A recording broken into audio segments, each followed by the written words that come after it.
Bien, donc voici ce nouveau chapitre qui fait suite au calcul de coût complet. On va le faire en deux fois. Dans un premier temps, on va donc faire un rappel sur les notions de coût variable et coût fixe, et ensuite on verra la méthode des coûts variables.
Alors, le chapitre précédent traitait donc du calcul de coût complet. Ces coûts complets sont en fait un outil de décision stratégique, donc un outil de décision pour du long terme. Il faut tous les comptes de résultats complets pour prendre les décisions. Du coup, ça prend du temps, donc on ne peut pas prendre des décisions sur un terme assez court. Cependant, on a besoin de prendre des décisions à court terme et à moyen terme. C'est l'intérêt des méthodes de calcul de coût partiel qu'on va voir dans ce chapitre. Petit rappel sur la notion de coût variable et de coût fixe. Les charges ou coûts variables ou coûts opérationnels sont des coûts qui sont constitués uniquement de charges qui varient avec le volume d'activité de l'entreprise. Plus l'entreprise va travailler, plus ces charges vont augmenter. Par simplification, on a tendance à considérer que ces charges variables sont charges proportionnelles. C'est ce qu'on va prendre en considération dans la suite de l'analyse. Il s'agit d'une modélisation de la réalité économique. Effectivement, ce n'est pas la réalité. Cet état de fait qu'on représente les charges variables par simplification comme une droite.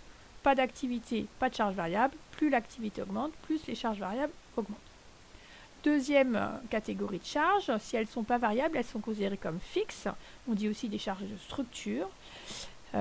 Attention, elles ne sont pas fixes dans le genre où elles ne bougent pas du tout. On dit que ce sont des charges qui sont liées à l'existence de l'entreprise. Charges de structure, c'est la structure de l'entreprise. Et donc pour chaque période de calcul, elles sont fixes pour une certaine capacité de production. Si à un moment donné, en fait, on va se rendre compte que ces charges vont évoluer de façon discontinue. Quand on atteint la capacité maximum de production liée aux charges fixes, on va faire un saut et obtenir une augmentation des charges fixes, ce qui conduit donc à cette évolution par escalier des charges fixes. Donc c'est quelque chose qu'on a déjà vu au début de du semestre. Ceci étant dit, on va utiliser cette distinction charge variable et charge fixe pour la méthode des coûts partiels, ou méthode des coûts variables. On dit direct costing, on verra dans la deuxième partie qu'il y a une évolution de cette méthode. Donc, la méthode des coûts variables ou direct costing, l'objectif est de déterminer le seuil de rentabilité, c'est-à-dire le seuil, le moment à partir duquel on va commencer à être rentable. Alors, quel est le principe de la méthode? On va faire en 3 temps. Dans un premier temps, on va analyser l'ensemble des charges et on va distinguer les charges variables et les charges fixes. Dans un second temps, cette distinction charge variable-charge fixe va nous permettre d'analyser la composition du résultat. Le résultat va donc se calculer comme la différence entre le chiffre d'affaires et les coûts variables et les coûts fixes. Troisième étape, à partir de cette situation analysée, on va faire une extrapolation pour essayer d'estimer à quel moment est-ce qu'on va commencer à être rentable. Donc en fait, les charges variables, comme on a dit par simplification, on considérait qu'elles étaient proportionnelles. Elles sont proportionnelles au chiffre d'affaires, donc ça va être une constante fois un chiffre d'affaires. Conclusion, le résultat, ce sera le chiffre d'affaires K fois le chiffre d'affaires moins le coût fixe. Par définition, le coût fixe, il est fixe, on le connaît. Donc avec cette analyse-là, on va pouvoir, à partir d'un chiffre d'affaires prévisionnel, c'est généralement ce qu'on estime en premier dans l'entreprise. Lorsqu'on fait une prévision de l'avenir, on va commencer par étudier le marché et estimer les ventes. Donc à partir de l'estimation de ce chiffre d'affaires prévisionnel, on va pouvoir en déduire un résultat prévisionnel. Alors avant de continuer sur de la théorie, on va tout de suite faire une mise en situation et en fait on fera la partie théorique après. Vous allez voir, en fait c'est une analyse que vous êtes capable de faire sans trop de théorie. Donc on est dans une société, c'est une société de conseil qui s'appelle Sigma Conseil, qui vend des séminaires de formation à une clientèle d'entreprise. Chaque séminaire entraîne 2 catégories de coûts, des coûts fixes et des coûts variables, et en fonction du thème de séminaire, ces catégories peuvent être différentes. On se propose de monter une journée sur le management de crise, pour lequel on a recensé d'un côté des charges fixes. Donc on a 1000 € de charges fixes, elles sont représentées par le coût de l'animateur et la location de la salle. Et de l'autre côté, on a des charges variables pour une valeur de 30 € par participant qui comprend le coût du repas et les différents documents qu'on va fournir pour cette journée de formation. On va vendre cette journée à 100 € par jour et par personne. Le prix de vente est de 100 €. Donc dans l'entreprise, normalement, ce prix de vente, il est défini entre autres par rapport à la concurrence, par rapport au marché. Et donc on s'interroge sur la rentabilité de ce séminaire et en fait on se pose 2 questions. Première question, à partir de combien de participants la formation est-ce qu'elle sera rentable, généralement c'est cette analyse-là qui permet dans un certain nombre de formations de voir que il y a une contrainte et qu'on n'ouvre pas la formation s'il y a moins de 10 personnes par exemple. Deuxième question auquel on voudrait apporter une réponse, c'est quel est le montant du chiffre d'affaires minimum nécessaire pour que l'entreprise soit rentable. Donc cette fois-ci, ce n'est pas en personnes, c'est en chiffre d'affaires, c'est-à-dire en recettes, qu'on vous pose la question. Donc là, je vous demande d'essayer de le faire par vous-même avant de regarder la suite, et puis vous allez voir si vous obtenez la bonne réponse. Donc, vous avez essayé de le faire, on va analyser ensemble la situation, même si vous n'avez pas fait de la même façon, ce qui va être important, c'est de trouver le même résultat. Donc le point de départ, et c'est toujours ça le point de départ, c'est la définition du résultat. Le résultat, c'est le chiffre d'affaires moins les coûts, et donc ici, c'est le chiffre d'affaires moins les coûts variables et moins les coûts fixes. Le chiffre d'affaires, c'est le prix fois le nombre de participants. On cherche le nombre de participants, on va noter X. Le prix, c'est 100 € par jour et par participant, donc le chiffre d'affaires, c'est 100 fois X. Le charge variable, on vous dit c'est 30 € par participant, donc c'est 30 fois X. Et les charges fixes, on vous dit c'est 1000 €. Et c'est par définition indépendant du nombre de participants, c'est le principe même des charges fixes. On cherche donc le nombre de participants X qui permet d'être rentable, c'est-à-dire qui permet d'avoir un résultat supérieur à 0. Alors on pourrait faire des résolutions mathématiques avec des inégalités. Il n'y a pas d'intérêt majeur dans le sens où on se base sur une réalité économique. Et donc on sait que plus on va avoir de participants, plus le résultat augmente, c'est-à-dire la fonction résultat est une fonction croissante. Donc en fait on va juste chercher l'égalité résultat égale 0. Donc on cherche X tel que le résultat est égal à 0. C'est-à-dire 100x moins 30x moins 1000 égale 0. Et on va trouver x à peu près 14,29. Attention, ici, on a besoin d'un nombre de participants, donc on doit arrondir. Et on va toujours devoir arrondir à l'entier supérieur. Toujours, quelle que soit la nature de l'élément que l'on va calculer. Donc ici, ça veut dire qu'il faut au minimum 15 personnes. 14,29 personnes, ce n'est pas possible. Donc ça, c'était pour la première question. Question, cette fois-ci, on se pose la question non pas en termes de participants, mais en termes de recettes, le chiffre d'affaires, et donc quel est ce chiffre d'affaires minimum pour faire des bénéfices. On peut faire très simplement en se basant sur le résultat de la question d'avant. On avait trouvé 14,29 participants fois 100, ça fait 1429 euros. C'est pas faux. Sauf qu'à partir du moment où vous aurez des arrondis, ça va engendrer des petites erreurs. On peut cependant faire une méthode qui est indépendante de la première question. Le point de départ, toujours le même, résultat égale chiffre d'affaires moins coût variable moins coût fixe. On a défini que le chiffre d'affaires, c'était 100 fois le nombre de participants. Donc, le nombre de participants, c'est le chiffre d'affaires divisé par 100. Et donc, cette fois-ci, ce qu'on cherche, comme c'est le chiffre d'affaires, on va essayer de ne pas utiliser x et de remplacer x par chiffre d'affaires divisé par 100.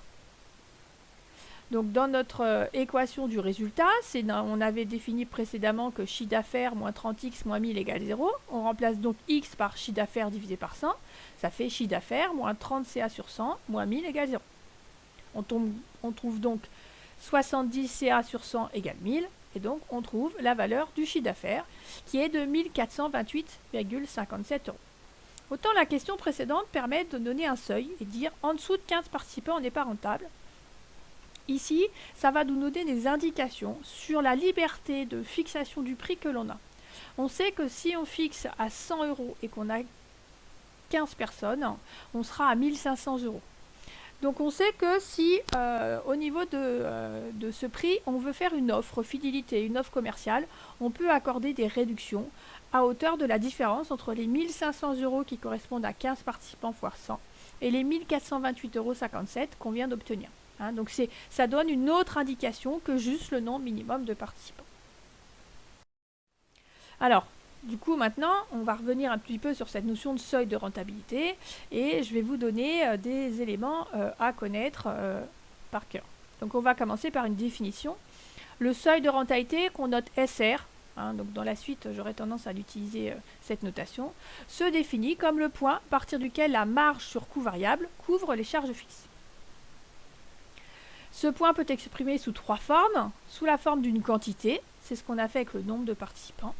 Sous la forme d'un chiffre d'affaires, on parlera alors de chiffre d'affaires critique, c'est ce qu'on a fait avec la deuxième question. Et enfin, sous la forme d'une date, on parlera alors de point mort. On ne l'a pas fait dans la mise en situation précédente, on le fera dans une application future. Quels sont les calculs à connaître pour déterminer le seuil de rentabilité? Donc, on a vu qu'il y avait trois façons de le calculer, on va faire les trois façons, au moins les deux premières façons. Donc, si on calcule un seuil de rentabilité en quantité, on peut appliquer la formule suivante que vous pouvez apprendre par cœur, mais ce n'est pas une obligation, vous pouvez le recalculer au fur et à mesure, où du coup le seuil de rentabilité, c'est la division entre les charges fixes et la marge sur coût variable unitaire. C'est petit m, la marge sur coût variable unitaire. Une marge sur coût variable, c'est la différence entre un prix et un coût variable. On pourrait avoir une marge sur coût direct, la différence entre un prix et un coût direct. Donc comme c'est unitaire, on parle du prix. Si on était en global, si on parle de la marge sur coût variable, c'est le chiffre d'affaires moins le coût variable total. Donc ici, à connaître aussi la définition de la marge unitaire sur coût variable, prix moins coût variable unitaire. Si on reprend les données de l'exercice, on avait une marge unitaire de 100 moins 30 de 70 par participant. Et donc si on recalcule la quantité de personnes nécessaires, c'est 1000 les coûts fixes divisé par 70. Vous pouvez vérifier que c'est le calcul qu'on a fait, on obtient bien la même chose. Si on doit cette fois-ci calculer le seuil de rentabilité en chiffre d'affaires, on peut donc aller plus vite en connaissant la formule suivante. Le chiffre d'affaires critique se calcule en faisant coût fixe divisé par petit t. Petit t, c'est le taux de marge unitaire sur coût variable, c'est-à-dire la marge sur coût variable unitaire qu'on rapporte au prix. Donc prix moins coût variable unitaire sur prix. Si on prend l'énoncé de l'exercice précédent, le taux de marge sur coût variable, c'est 100 moins 30 divisé par 100. ou alors 70 divisé par 100, c'est-à-dire 70%. Et donc si vous faites 1000 divisé par 70%, vous obtenez notre chiffre d'affaires critique de 1428 et quelques. Voilà, donc ça c'est le cours à se souvenir pour aller plus vite dans les exercices. Surtout ne vous trompez pas. Un élément qui est demandé dans un certain nombre d'exercices et qui permet de présenter correctement l'analyse que l'on fait, du résultat, c'est le compte de résultat prévisionnel, différentiel. On montre comment se construit ce résultat. Donc on commence par le chiffre d'affaires. Ensuite, on calcule les charges variables. La différence entre ce chiffre d'affaires et les coûts variables nous donne la marge sur coût variable. En faisant la marge sur coût variable sur le chiffre d'affaires, on obtient le taux de marge. Et après, on détermine le montant des coûts fixes. Et donc, la différence entre la marge sur coût variable et le coût fixe nous donne le résultat. Donc, ça peut se faire pour autant de produits que nous disposons. Et on peut faire la somme de tout ça. On verra dans un exercice une autre façon de le présenter. Mais grosso modo, vous avez l'essentiel ici. Ce qui va être important maintenant, c'est de mettre en pratique. Donc on continue avec une deuxième application. L'entreprise EPCM est une petite entreprise de maçonnerie qui est spécialisée dans la taille de pierre. On a analysé les charges de l'année et on a analysé les charges de l'année en charges variables et charges fixes. Si vous reprenez le début de la vidéo, je vous ai dit en analysant la période, première étape, on analyse en charges variables et en charges fixes. Donc on vous donne un tableau. Attention, on vous précise à la fin de l'énoncé qu'on a des produits financiers et des reprises sur charge d'un montant de 10 000 € qui sont considérés comme des charges fixes. Il va donc falloir les ajouter à ce tableau d'analyse des charges. D'autre part, on vous donne le chiffre d'affaires de l'année qui est de 2 594 000. Le travail à faire est suivant. Dans un premier temps, on va établir le compte de résultat différentiel. Dans un second temps, on vous demande de déterminer le seuil de rentabilité. Et enfin, de faire une analyse prévisionnelle, sachant qu'en N+1, on prévoit une augmentation du chiffre d'affaires de 15%. Quel sera alors le résultat prévisionnel pour cette année future? Donc comme d'habitude, prenez le temps d'arrêter, de faire l'exercice. Je pense qu'il y en a pour un petit peu de temps. Et reprenez la suite de la vidéo plus tard. Donc vous avez essayé de faire l'exercice et donc on va corriger cette application. Premièrement, première question, établir un compte de résultat différentiel. Différentiel dans le sens où on différencie les charges variables des charges fixes. Voici donc mon compte de résultat différentiel et donc j'ai qu'un seul produit, j'ai donc un seul montant. On commence par le chiffre d'affaires qui est donné en bas de l'énoncé. Ensuite on doit calculer les charges variables. Donc on vous donne trois sommes. Dans le tableau au niveau des charges variables, on a donc 1 000 de charges variables. En faisant la différence entre le chiffre d'affaires et les charges variables, on obtient la marge sur coût variable. Si on rapporte cette marge sur coût variable au chiffre d'affaires, donc on va obtenir un taux de marge. Donc ici, on a un taux de marge sur coût variable de 61,41%. Dans notre tableau, on est capable d'identifier le montant des charges fixes. Donc on a 1 138 400 € de charges fixes. Et donc en faisant la marge sur coût variable moins les charges fixes, on obtient notre résultat. Première question. Alors, on a une autre façon de le présenter où il n'y a pas forcément les justificatifs de calcul. J'ai juste rajouté une colonne. Je vous montre. Ce qui peut être intéressant pour l'entreprise, c'est de calculer ce que représentent en fait les différents soldes en pourcentage du chiffre d'affaires. C'est ce que vous faites aussi en analyse financière quand vous faites le TSIG. Donc on part toujours du chiffre d'affaires qui est de 100% et après on va montrer du coup que les charges variables c'est 38,59%, il reste donc 61,41% et notre résultat représente 17,53% du chiffre d'affaires. Ça nous donne la rentabilité de l'entreprise qui est ici très très bonne. Imaginez une entreprise qui a un taux de rentabilité de 17,53%, qui est quand même un très très bon résultat. Deuxième question, déterminer le seuil de rentabilité. Vous n'avez pas d'indication. A priori, le seuil de rentabilité, on pourrait penser que c'est en quantité. On va voir ici que ce n'est pas tout à fait ce qu'on est capable de faire.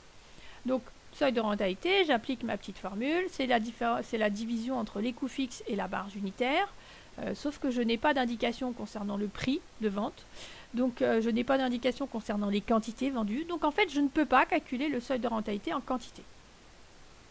On va donc essayer de calculer chiffre d'affaires critique, là c'est possible, c'est la division entre les coûts fixes et le taux de marge, c'est des informations que j'ai déjà mis dans mon compte de résultat différentiel, donc j'ai un petit calcul à faire, et donc je trouve que le chiffre d'affaires critique est de 1 853 769,74. C'est-à-dire que pour commencer à faire des bénéfices, il faut que je fasse un chiffre d'affaires supérieur à ce montant-là. Troisième analyse, le point mort, une date. Ici, je n'ai aucune indication de date, donc je ne peux pas aboutir et je ne peux pas calculer le point mort. Troisième question sur les prévisions pour N+1. On vous dit le chiffre d'affaires augmente de 15%. Je peux donc déterminer le nouveau chiffre d'affaires qui sera donc de 2 983 100. Je sais que le taux de marge sur coût variable est stable, sauf si on me donne une indication contraire dans l'énoncé. Donc la marge sur coût variable sera de 61,41% de ces 2 983 100.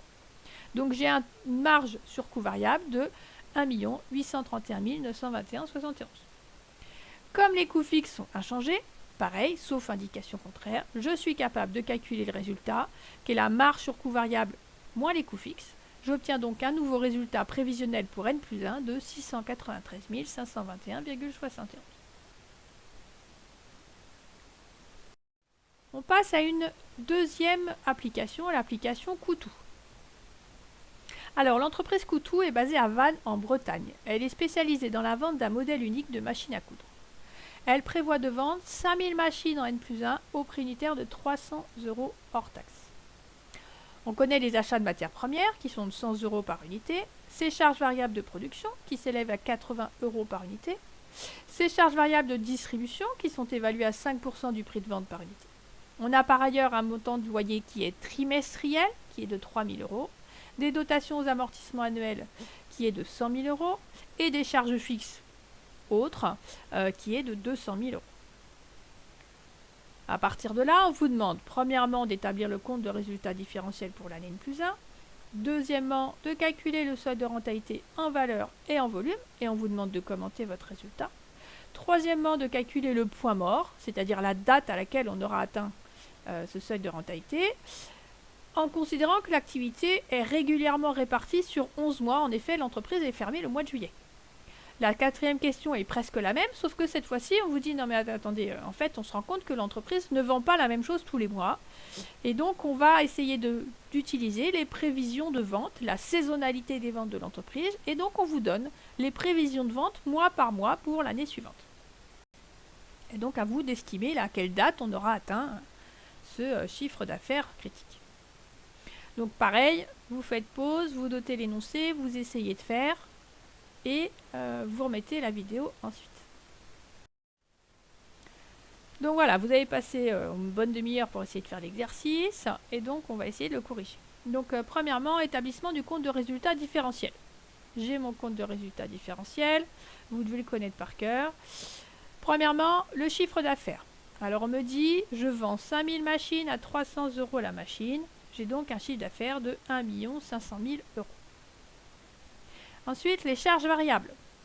Alors, j'ai des charges variables qui on me dit, j'ai 100 € par machine, 80 € par machine, le coût d'achat, le coût de production et le coût de distribution de 5% du prix d'achat, donc 5% fois 300 par machine. Donc, j'obtiens des charges variables pour 975 000 €.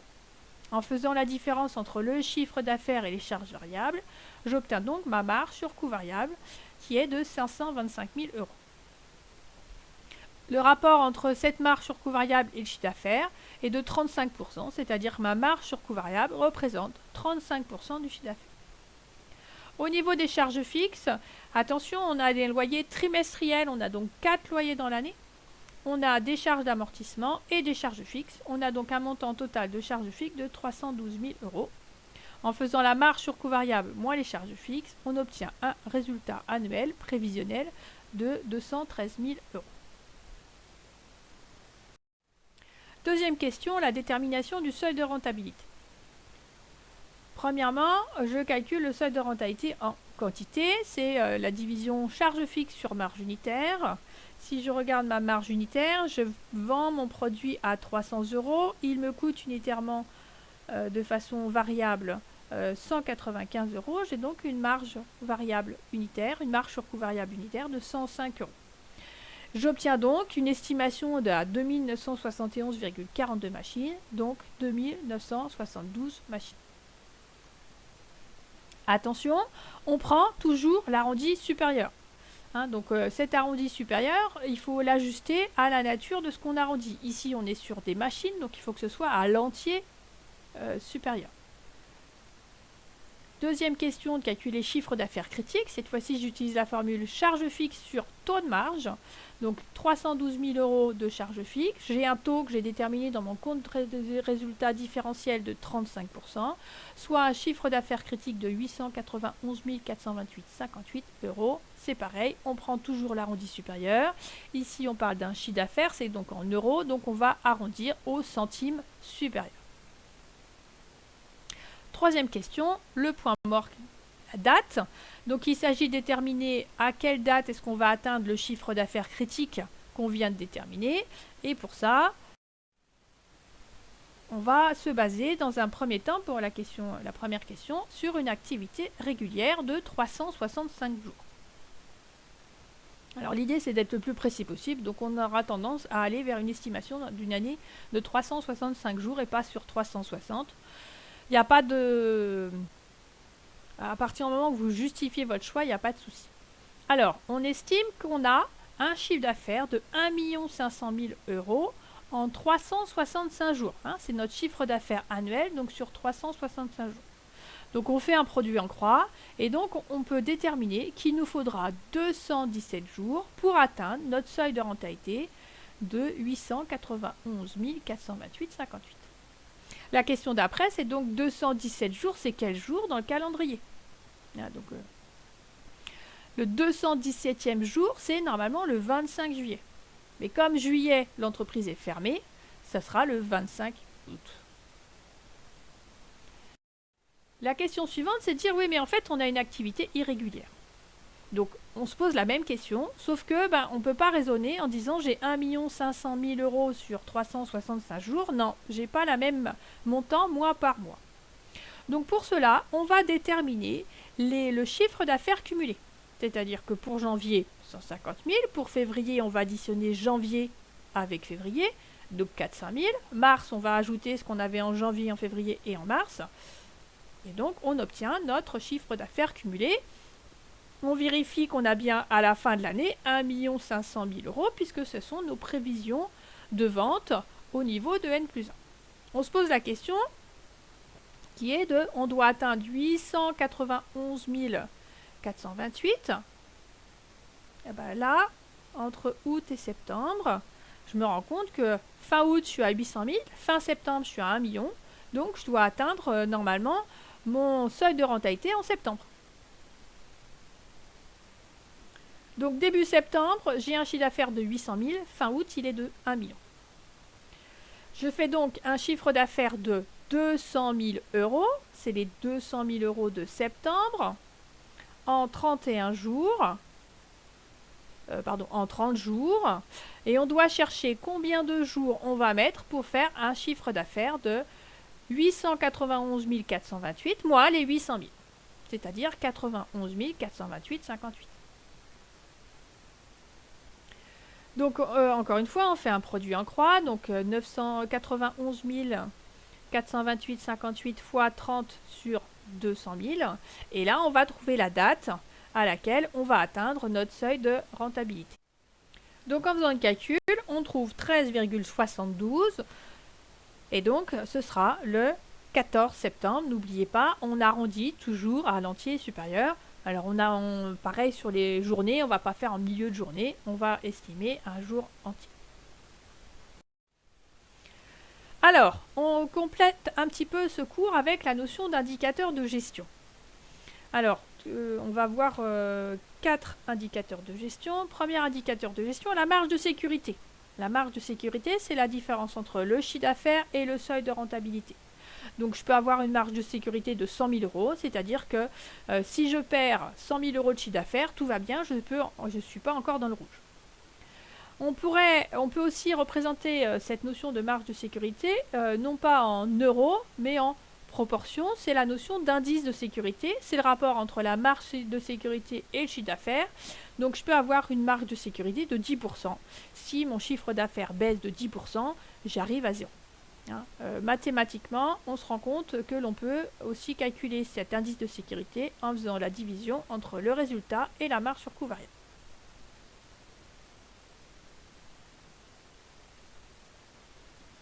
Troisième indicateur, l'indice de prélèvement, qu'on note IP. C'est le pourcentage de chiffre d'affaires qui permet de couvrir les charges fixes. Cet indice de prélèvement, c'est le rapport entre les charges fixes et le chiffre d'affaires. C'est-à-dire que tant que je n'ai pas atteint ce pourcentage de chiffre d'affaires, je n'arrive même pas à couvrir mes charges fixes. Donc je suis vraiment pas rentable et c'est-à-dire qu'en fait, je n'ai aucune opportunité à le devenir. Quatrième indicateur, le coefficient de volatilité qu'on note L0. C'est l'élasticité du résultat par rapport au chiffre d'affaires. Donc ça doit faire écho chez vous à la notion d'élasticité prix, d'élasticité marché que vous avez vu en économie.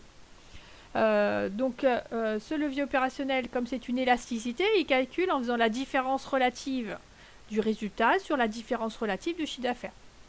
Donc ça se simplifie et donc on peut le calculer de deux façons. Soit vous faites la différence entre la marge sur coût variable et le résultat, ou alors vous faites 1 sur l'indice de sécurité. Et donc que veut dire ce levier opérationnel? Si j'ai un levier opérationnel de X, enfin de L0, si les chiffres d'affaires augmentent de X%, alors mon résultat augmentera de X%. Attention, il est quand même attendu que ce levier opérationnel 1 soit positif et souvent il est inférieur à 1, y compris entre 0 et 1. Et s'il est supérieur à 1, c'est-à-dire que mon résultat va augmenter plus vite que mon chiffre d'affaires. Et donc ça, c'est très très bien pour l'entreprise. Voilà, donc pour cette première partie de cours, on a fini. On va quand même faire une petite application sur ces différents indicateurs de gestion. On continue avec l'entreprise Coutou. On ne change pas l'énoncé, par contre on va rajouter des questions. Première question, calculer la marge et l'indice de sécurité. Deuxième question, si on avait un chiffre d'affaires prévisionnel de 2 millions, quel serait le résultat? Troisième question, quel chiffre d'affaires l'entreprise doit-elle réaliser pour obtenir un résultat de 150 000? Et les quatrième et cinquième questions sont des questions de représentation graphique. La quatrième question, c'est une question de représentation graphique du résultat. Et la deuxième question, c'est une représentation graphique du chiffre d'affaires et du coût total, avec à chaque fois l'objectif de comprendre comment se détermine le seuil de rentabilité. Voilà, donc vous avez essayé de faire la suite de l'application Coutou, et donc on va corriger cette application Coutou. Première question, calculer la marge de sécurité. C'est la différence entre le chiffre d'affaires et le seuil de rentabilité. Et c'est donc ici une marge de sécurité de 608 571,42. Deuxième question, on vous dit si le chiffre d'affaires était de 2 millions, quel serait le résultat? On va recalculer la marge sur coût variable qui reste proportionnelle au chiffre d'affaires, donc 35% fois les 2 millions, donc 700 000 euros. Et on peut recalculer le résultat comme étant la différence de la marge sur coût variable et le coût fixe. On trouve donc un résultat de 388 000 euros. Troisième question, on souhaite un résultat de 150 000 euros. Or, un résultat, c'est marge sur coût variable moins coût fixe. C'est 35% du chiffre d'affaires moins 312 000 euros. On va donc pouvoir en déduire le chiffre d'affaires qui doit être de 1 320 000 euros pour obtenir un résultat de 150 000 euros.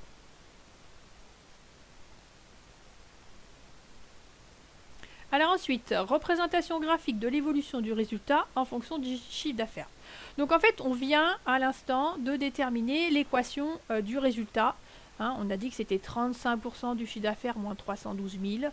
Je le représente juste différemment. Je vous dis c'est 0,35 fois le chiffre d'affaires moins 312 000. Ça va nous permettre de représenter graphiquement l'évolution du résultat. Donc pour ça, je fais un graphique avec sur l'axe des abscisses la représentation du chiffre d'affaires et sur l'axe des ordonnées la représentation du résultat. Dans un premier temps, je sais que mon résultat a une partie de coût fixe et donc si je ne fais rien, si je n'ai pas de chiffre d'affaires, mon résultat sera négatif du montant des charges fixes, donc moins 312 000 euros. Pour faire une droite, parce que c'est une droite ici, hein, comme on a modélisé simplement, il me faut 2 points. Donc j'ai un premier point qui est chiffre d'affaires 0, résultat égal moins 312 000, c'est donc ce point ici. Il me faut un deuxième point.